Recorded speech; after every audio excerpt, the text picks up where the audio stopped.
A pleasant, clipped English voice began to speak, and this is the voice that will now teach you the entirety of HSC Food Technology.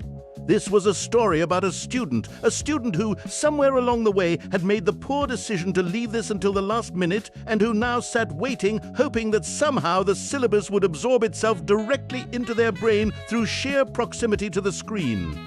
It would not. That is not how syllabuses work. That is not how anything works. So instead, I will read it to them, all of it.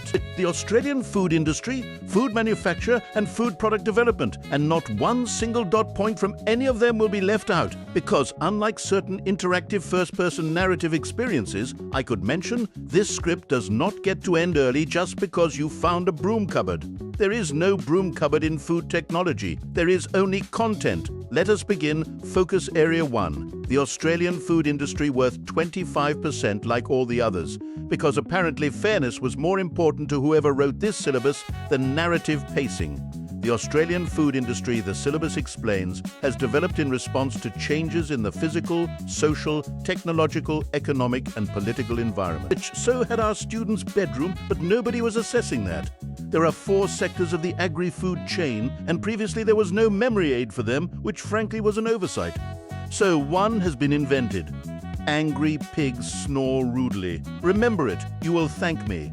Or more likely you will simply remember it and never think about me again.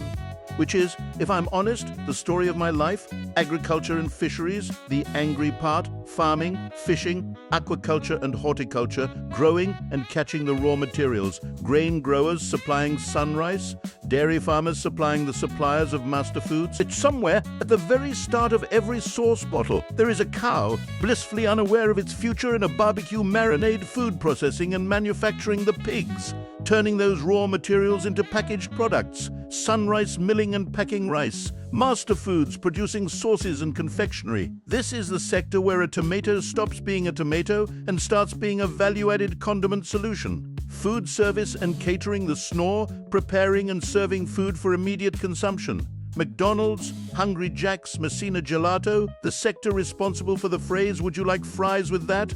A sentence more culturally significant than most national anthems. At food retail, the Rudely Coles, Woolworths, independent grocers, selling the finished product to you, the consumer, who will stand in the aisle for 4 minutes, deciding between 2 nearly identical jars of pasta sauce, as if the fate of nations hangs in the balance. Now, emerging technologies, biotechnology in the form of genetically modified foods and ecologically sustainable production methods such as organic farming, both are examples of the industry changing to meet the future, which is a very optimistic way of putting it given the future's track record. GM food, a live issue, and a genuinely interesting one, so pay attention because this is exactly the sort of thing an examiner enjoys asking about. Around 90% of the world's soybean crop is genetically modified. Canola and cotton are major GM crops right here in Australia, most modified to resist the herbicide glyphosate. You may know it by its other name, Roundup, a product that has ended the lives of more suburban weeds than I have had disappointing endings. Every GM food sold in Australia must be individually assessed as safe by FSANZ, Food Standards Australia, New Zealand, before it goes anywhere near a supermarket shelf. Supporters such as Professor Ian Godwin of the University of Queensland argue GM crops enable no-till agriculture, less diesel, less water loss, less topsoil running off into rivers and reefs. Critics, including the GM Free Australia Alliance, argue that around 60% of processed foods may contain GM ingredients without the consumer ever finding out, because highly refined ingredients like oil or lecithin don't legally require GM labeling once the modified DNA is no longer detectable, which is either reassuring or deeply unsettling, depending on how much you enjoy knowing things. South Australia and Tasmania have both banned GM canola outright, partly to protect their GM-free branding for export markets somewhere. A canola plant in South Australia is living its best, unmodified artisanal life, and frankly good for it. Students learn to identify these sectors, plan and prepare foods that reflect them, investigate an emerging technology in one sector, and discuss its risks and benefits. That you are now capable of doing all 4. You're welcome. Now we look at how organizations within the industry actually operate. And I want to be honest with you here. There was, once again, no memory aid provided for the 4 levels of operation. This has been corrected. Hungry sloths like muffins. Household the hungry small-scale manual production for personal or family consumption. Home preserving, baking, the sector in which every family has exactly one relative who makes the good jam and refuses to share the recipe. Small business, the sloth's limited product range, manual or semi-automated local distribution. Messina Gelato, hand-producing small batches in store, moving at a pace that would make an actual sloth feel rushed. Large company, the like significant automation and computerization, national distribution, Sunrise's mills, automated milling, packing and quality testing, employing rice mill operators, forklift operators and project engineers, none of whom, as far as I'm aware, are sloths. Multinational, the muffins, highly automated, computerized global master foods, part of Mars, employing almost 19,000 people across Australia alone, from production line workers to product development technologists. 19,000 people, all thinking about sauce at the same time right now. Consider that impact. The syllabus asks about impact on the environment, the economy and society, and I noticed with some professional satisfaction that these three words happen to spell exactly what you should do with them. See the impact. I did not choose this. The syllabus chose this. I am merely the narrator, dutifully pointing out a coincidence that is, quite honestly, too good to not use. Environment, waste management, packaging practices, production techniques, transportation, economy, the generation of profit, changes in employment, society, lifestyle changes, career opportunities, working conditions, take master foods. Nearly 19,000 people, roles from forklift driver to food stylist to visual merchandiser, paid under the Food, Beverage and Tobacco Manufacturing Award, working with the National Union of Workers on safe conditions, wearing dress whites, steel cap boots, a hairnet and safety goggles, because contamination is bad for business and also bad for the person eating the sauce. It takes Sunrise rice mill operators breathing in rice dust risk, something called organic dust toxic syndrome, which sounds like a very specific and very unpleasant side effect. So Sunrise runs strict ventilation and air conditioning in its mills.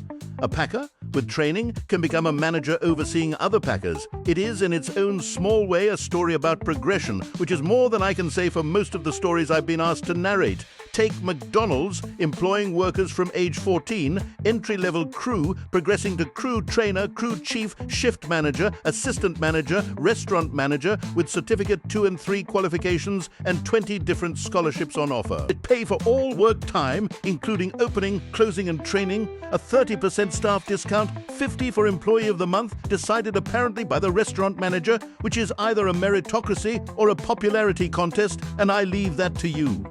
The Retail and Fast Food Workers Union, RAFWU, led Australia's first fast food worker walkout at a Traralgon McDonald's in February 2023 over sexual harassment complaints. Unions exist. They do things, remember that for the exam, and also for life. Government at every level has opinions about your food and has written those opinions down as law.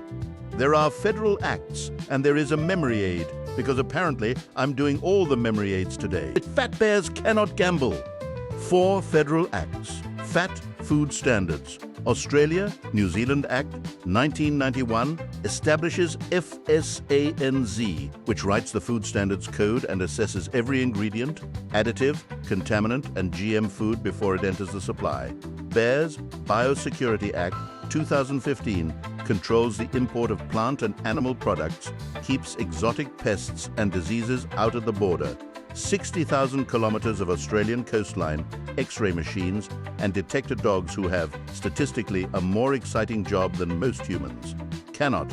Competition and Consumer Act 2010. Food must be safe, fit for purpose, acceptable quality before it even leaves the factory. It creates legal liability. Sell bad food and you will discover exactly how good the Australian legal system is at finding you.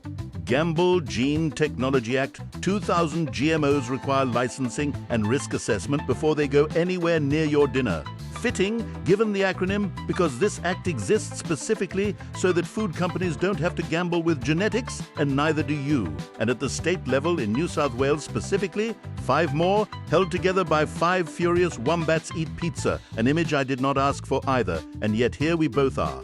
5 Food Act 2003 enforces hygiene, handling and HACCP standards. Environmental health officers can audit premises and seize unsafe batches unannounced at any time, which is either responsible governance or the most stressful job in the state. Furious Fair Trading Act 1987 prohibits misleading labeling, including undeclared allergens, protecting both the consumer and the company's reputation. Wombat's Work Health and Safety Act 2011, safe workplaces, trained staff, fewer cross-contamination errors, more consistent manufacturing.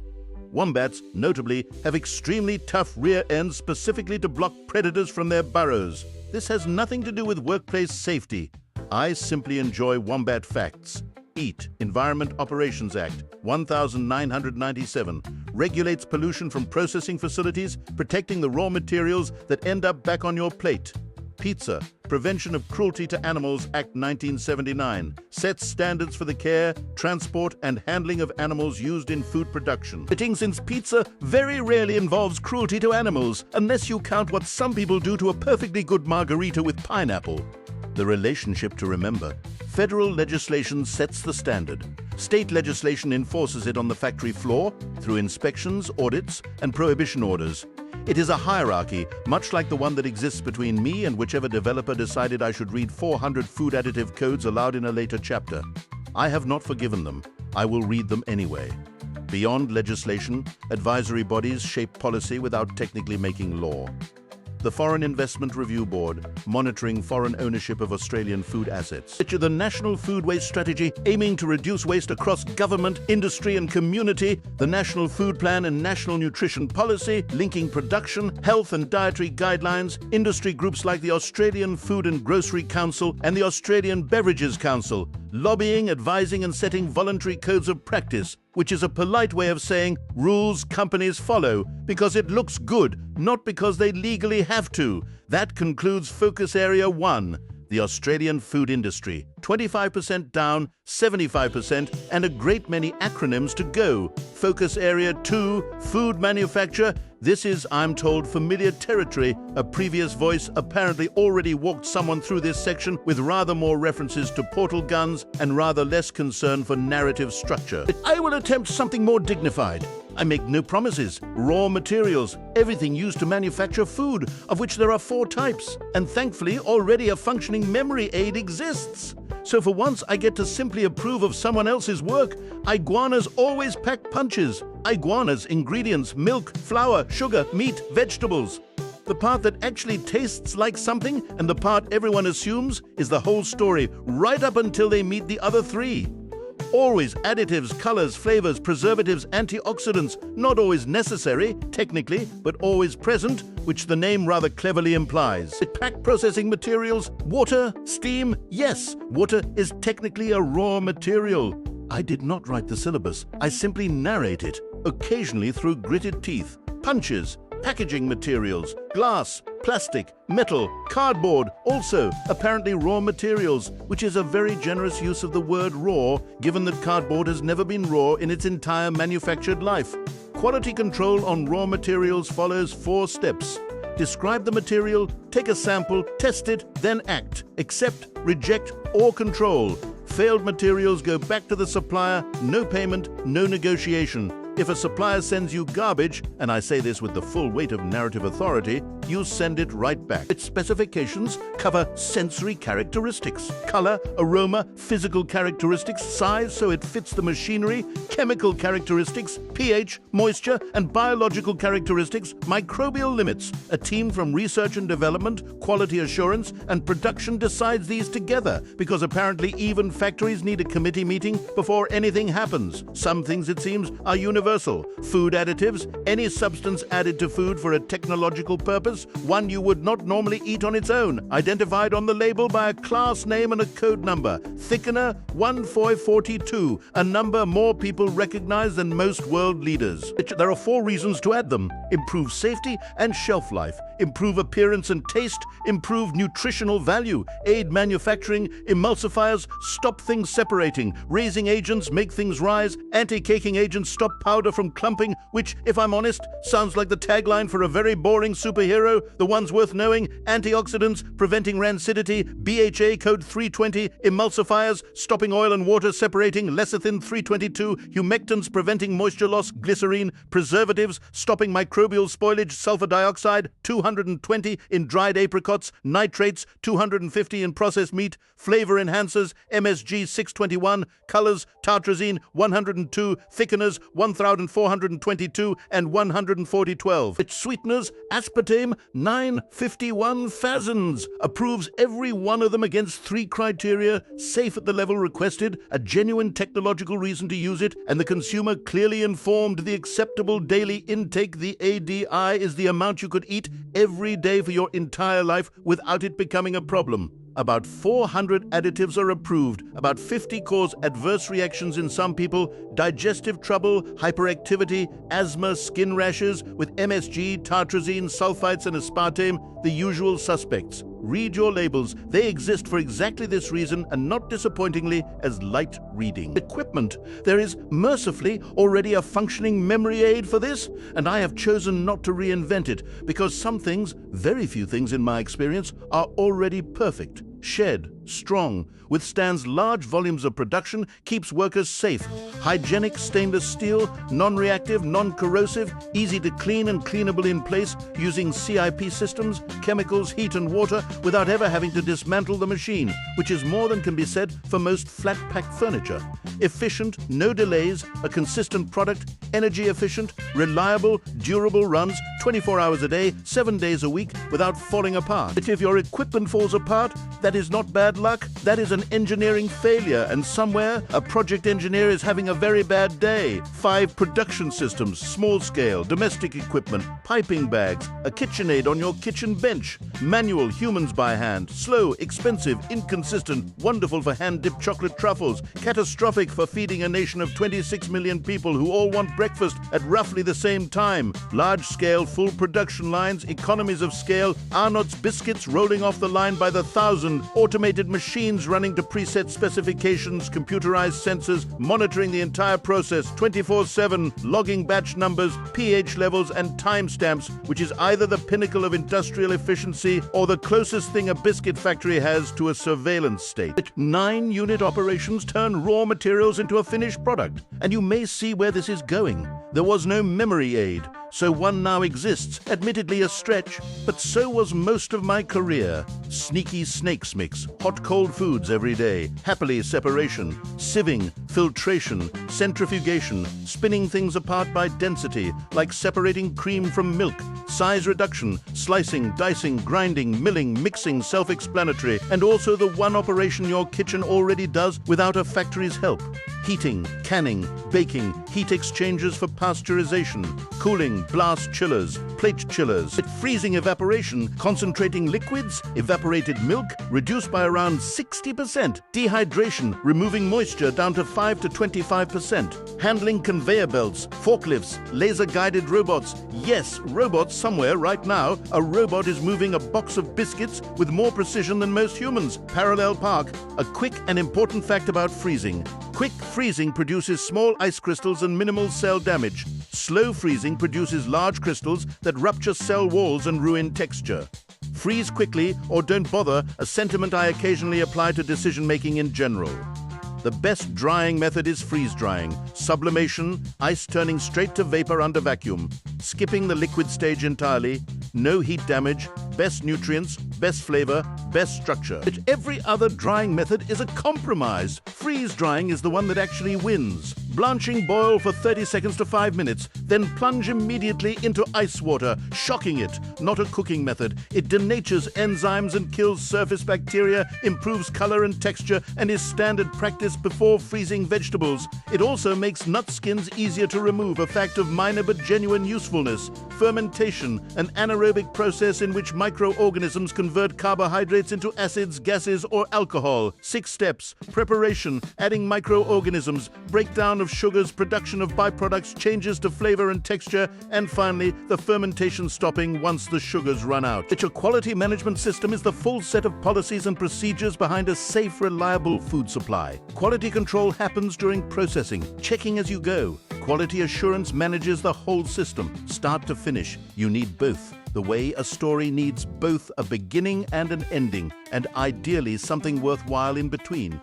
HASP, Hazard Analysis and Critical Control Points, 7 steps. And I will read all 7 because skipping steps is, I gather, exactly the sort of thing that gets a factory shut down.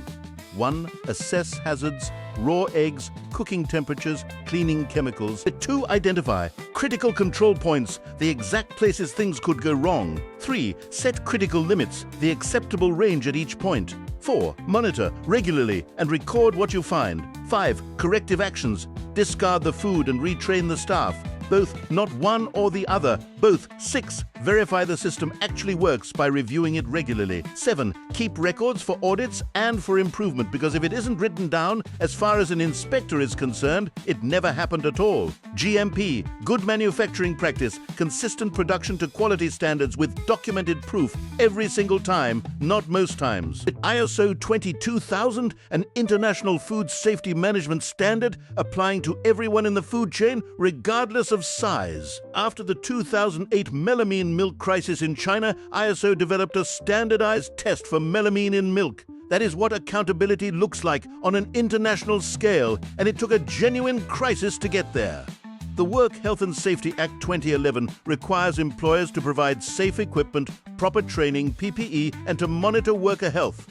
Businesses with more than 20 staff must form a WHS committee. Employees, in turn, must use PPE, report hazards, and use equipment correctly. Ignore all this, and eventually people get hurt. And then there are lawyers, and nobody wants lawyers. There are 5 reasons to preserve food, and this time the memory aid already existed and, once again, was quietly excellent. Sad ants. Never argue ever. Safety, acceptability, nutritive value, availability, economic viability. Food preservation is, without exaggeration, one of humanity's great achievements, right up there with fire, the wheel, and whichever genius invented the resealable chip bag. Spoilage has 3 official causes, and this too now has a mnemonic: every evil microbe. Environmental factors: infestation, oxygen, light, water, enzymatic activity, the browning of a cut apple, over-ripening, microbial contamination, mold, yeast, bacteria. Spoilage you can see, smell, and taste. Food poisoning, quite often, you cannot. That single distinction has ended lives. Remember it. Microbes need warmth. 20 to 40 degrees is their happy place. Moisture, nutrients, time, and usually oxygen, though not always. 4 growth phases lag where they're settling in, and the phase you want to extend as long as humanly possible, log, where they double roughly every 20 minutes, meaning one bacterium becomes over 1 million in about 3 hours, which is not an exaggeration. It is simply mathematics being unpleasant, stationary, where growth equals death, arriving in balance, and death, the rapid die-off. Aerobic bacteria need oxygen. Anaerobic bacteria, like Clostridium botulinum, do not and thrive in improperly canned food. Facultative bacteria, like Salmonella and Staph aureus, are happy to go either way. The opportunists of the microbial world, 4 principles of preservation: RACE, a perfectly good acronym requiring no improvement, which I say with genuine relief because inventing acronyms all day is exhausting, even for a disembodied narrating voice.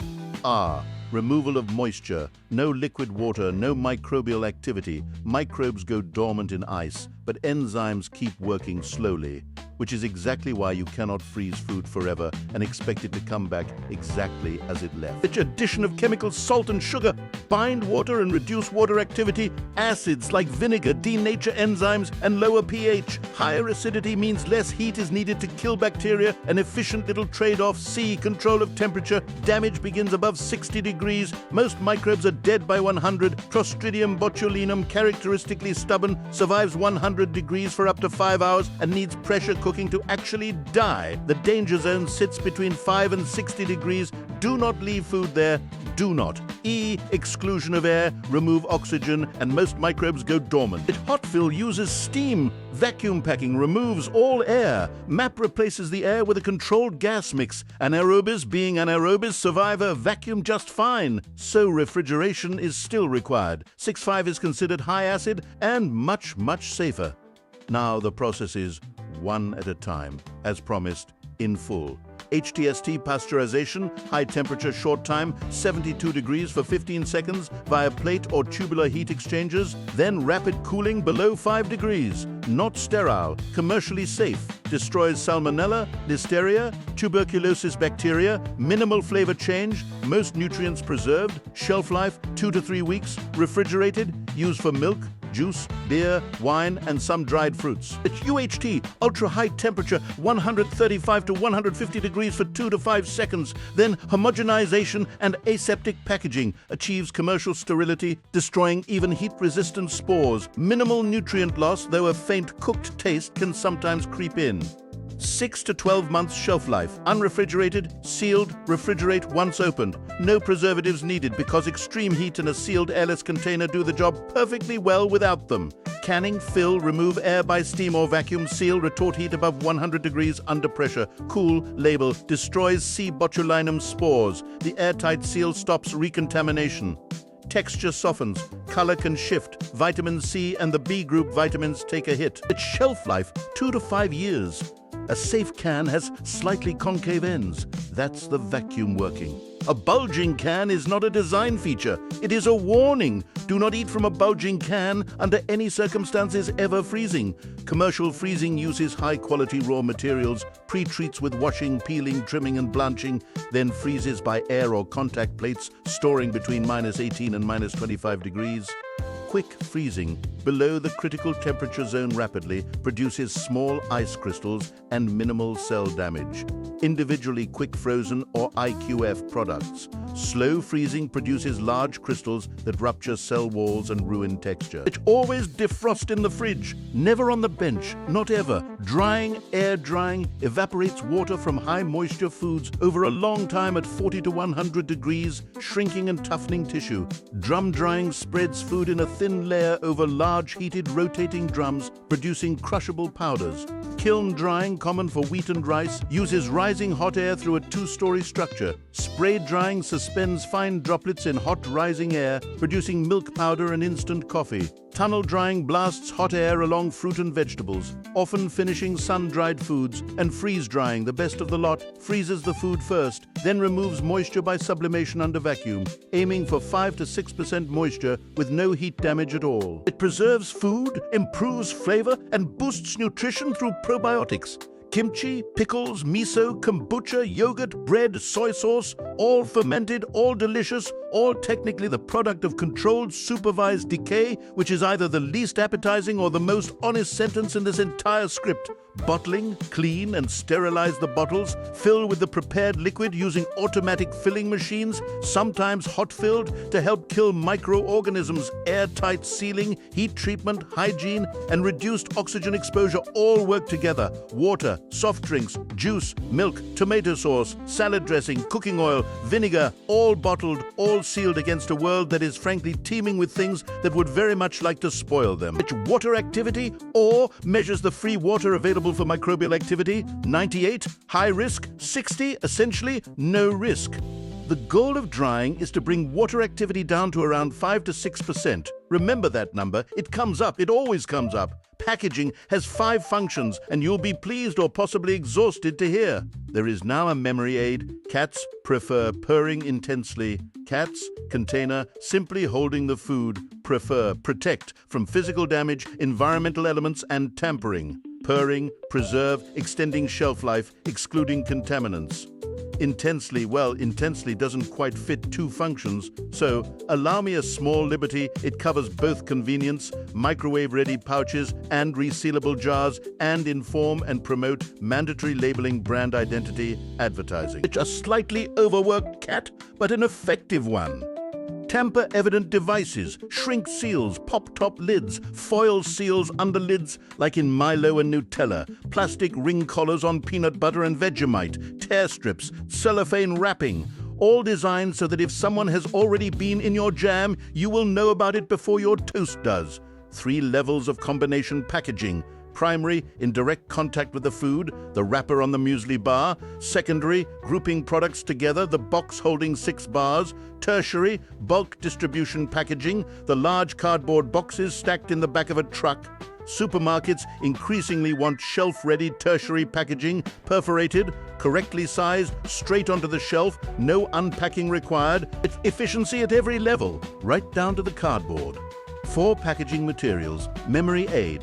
Grumpy pandas prefer muffins. Glass, inert, non-porous, odorless, 100% recyclable within 30 days. Heavy and breakable jams, sauces, pickles, plastics. PET for cling wrap. HDPE for milk bottles. LDPE for shrink films. PP for microwave containers and yogurt tubs. Dual ovenable plastic handles, both microwave and conventional oven, at a price. Paper and cardboard, carton board, corrugated board, molded pulp for egg cartons, laminates for long-life milk, metals, steel cans, lacquered for high-acid foods, aluminium for drinks and foil, metallized plastic for chip bags. Cheap, stackable, recyclable, but heavy, and a dented or bulging can is, once again, a genuine safety hazard, not a shape. Modified atmosphere packaging MAP replaces the air inside a package with a controlled mix of oxygen, nitrogen, and carbon dioxide. 4 methods deep, memory aid, and I promise this one is intentionally ironic.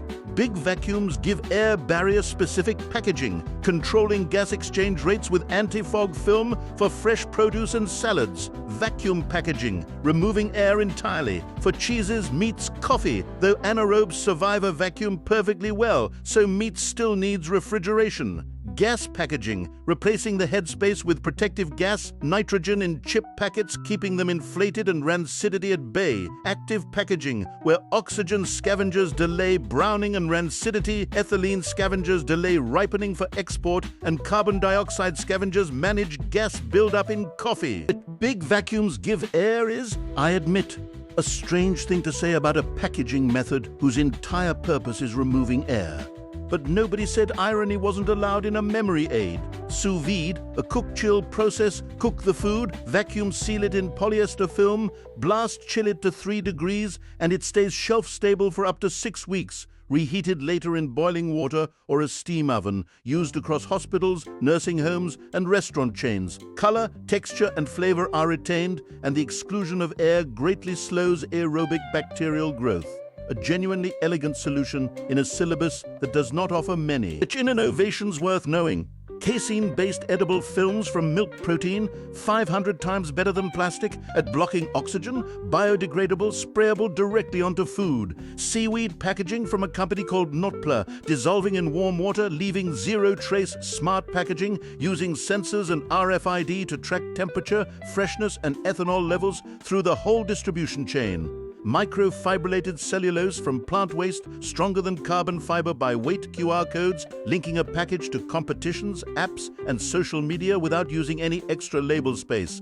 Plantic Technologies making cornstarch bioplastic for Hayes and Cadbury Brown's Dairy using ocean-bound plastic tubs. Coca-Cola releasing the world's first fully plant-based PET bottle. Mars Wrigley switching to paper wrappers. Progress in small wrapped recyclable steps. Mandatory label requirements, food name, batch number, supplier address, allergen declarations covering peanuts, tree nuts, crustacea, fish, milk, eggs, sesame, soybeans, wheat, sulfites above 10 milligrams per kilogram, and gluten ingredient list in descending order by weight, use by or best before date, a nutrition information panel per serve and per 100 grams, characterizing ingredient percentages, storage directions, country of origin, and weight. No false or misleading claims, no disease cure claims, no vitamin fortification claims you can't back up. Read the label. It is genuinely one of the more honest documents you will encounter today. It's storage, cold storage, 0 to 5 degrees, freezer storage, -18 to -30, dry storage, ventilated no more than 24 degrees, controlled humidity, no direct sunlight, not complicated, and yet somehow always the first thing to go wrong on a loading dock. JIT, just in time, products move fast, minimal time sitting in a warehouse, lower costs, less waste. Distribution follows raw materials to factory to warehouse to distribution center to supermarket by road, rail, air, or sea. Distribution risks, refrigerated food left on a warm loading dock, trucks not properly cleaned after carrying animal products, temperature breaches in transit, broken glass contaminating everything nearby. But all of these are entirely preventable All of them still happen with a consistency that borders on tradition, that closes food manufacture, raw materials, additives, equipment, quality systems, preservation, packaging, storage, distribution. 2 of our 3 focus areas are now behind us, and I say this with the weary affection of someone who has walked this exact hallway more times than he can count. You are doing better than you think you are. Focus Area 3, Food Product Development. The part of the syllabus concerned with how a new packet of something ends up on a shelf in the first place, which is a surprisingly involved process for something you will later eat in under 4 minutes. There are external macro environment factors and an existing memory aid PEAT, which requires no improvement whatsoever. So once again, I simply approve and move on. Political environment, legislation, FIS-and-ZE standards, the Gene Technology Act, all shaping what can legally go into a product. Economic environment, interest rates, cost of living, consumer spending power, shaping price points and pack sizes. Technological environment, new equipment, new packaging, new automation, opening doors that didn't exist a decade ago. Ecological environment, pressure for sustainable sourcing and reduced packaging waste, the same pressure that gave us seaweed sachets and paper chocolate wrappers. There are also internal micro-environment factors. With a memory aid I find frankly delightful. Powerpuff fight crime. Personnel expertise. Do you have the food technologists and product developers to actually pull this off? Production facilities. Does your factory as it currently exists physically support the idea? Financial position. Can you afford the research, the equipment, the risk, company image? Will this new product fit the brand or actively embarrass it? A company known for indulgent snacks launching a clean living cereal is precisely the sort of tonal whiplash I specialize in. Students learn to conduct a SWOT analysis, strengths, internal advantages like strong brand recognition or in-house R&D. Weaknesses, internal limitations like outdated equipment or a narrow product range. Opportunities, external possibilities like a growing demand for plant-based food. Threats, external risks like new competitors or stricter labeling laws. At 4 letters, no further mnemonic required because SWOT is already quite pleasingly its own acronym. Some things arrive pre-assembled. 5 drivers push a company to develop something new, and there is already a genuinely excellent memory aid in place. Mother cows see cold tomatoes.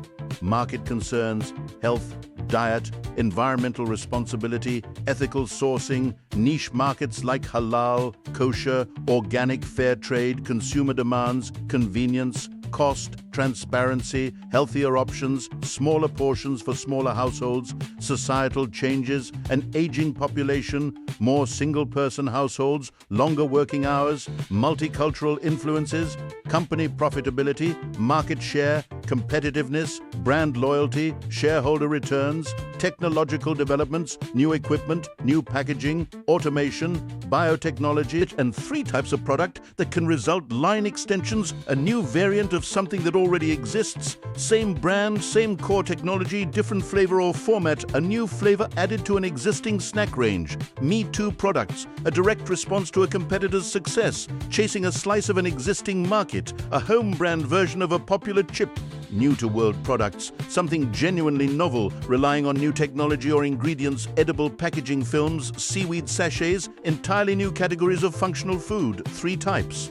1 of them is brave, 2 of them are essentially confident copying. It's 7 steps following the design brief, and a memory aid already exists that is, without exaggeration, one of the better ones in this entire syllabus. In many places, fierce pirates dig treasure. In many places, idea generation and screening, generating a wide range of concepts, then screening out anything that doesn't fit the brief, the budget, or reality. Market research, gathering data on consumer needs, preferences, competitors and gaps, product specifications, detailed documentation of ingredients, formulation, nutrition, packaging, fierce pirates dig treasure, feasibility study, checking whether the product can realistically be made, production process development, designing and trialing the actual manufacturing process, the development of a prototype, building sample versions to test the product prototype. The final and most scrutinized step of all, the feasibility study itself splits into 4. Memory aid soft, scheduling. Can this launch within the required time frame? Operational, can the company actually make it with existing capacity? Financial, can the company afford it using break-even and cost-benefit analysis? Technical, is it technically possible with current equipment and supply chains? And prototype testing splits into 5 memory aid cesspit, lowercase letters purely to make it pronounceable, uppercase letters, the ones that count. Consumer testing samples distributed in-store at events, door-to-door with questionnaires. It's sensory evaluation, expert panels assessing appearance, aroma, taste, texture, using preference tests and hedonic scales, storage trials, realistic storage conditions, confirming shelf life, and the use-by-date packaging tests, drop tests, stacking tests, barrier properties, technical testing, chemical, physical, and microbiological testing against the Food Standards Code. Remember, the design brief comes before all 7 steps. It is the beginning of the story, and every single step after it exists only because of what the brief demanded. The classic 4 PS requiring no reinvention on my part because some frameworks really did arrive correct the first time. With product planning, formulation, packaging design, branding, the range of sizes and variants, and how the new item fits the existing portfolio. Price structure, a price that covers costs, reflects positioning and stays competitive against Me Too rivals, using strategies summarized by 3P2C 1G penetration pricing, launching low to grab market share, premium pricing, high, reflecting quality, promotional pricing, temporary cuts and specials, cost-based pricing, cost plus margin, competitive pricing set against rivals, going rate pricing, matching the standard market rate, place and distribution, which retail channels, supermarkets, convenience stores, food service, online, and how the product physically moves, memory aid, SEI. Selective distribution, sold widely but not everywhere, supermarkets and convenience stores only, exclusive distribution sold in one or very few retailers, a boutique butcher, a specialty confectioner creating a premium image, intensive distribution sold absolutely everywhere possible, maximum coverage, promotional program, advertising, social media, in-store promotions, sampling and interactive features like QR codes, linking to competitions and brand stories, all designed to make you notice something new sitting on a shelf you have walked past 1,000 times without a second glance, and that every sector, every mnemonic, every act of parliament, every unit operation, every acronym I either approved of or, where necessary, quietly improved. That is the Australian food industry, food manufacture and food product development covered in full. The Australian food industry, food manufacture, food product development. 3 focus areas and not one dot point left behind, because unlike certain interactive narrative experiences, this script does not reward you for wandering off and finding a different ending. There is, I should say, only one ending here, and it involves you closing this document, opening your actual notes, and doing the thing you have been very cleverly avoiding by reading an entire narrated food technology script written in the voice of a video game. I see what you did there. I respect it. I am, after all, exactly the sort of narrator who understands procrastination dressed up as productivity. Go and study, and you will, for one brief moment, feel the quiet, specific satisfaction of a person who has told a story and actually listened to it. This has been the Narrator. This is not the end of your story. It is, with any luck, simply the beginning of trials.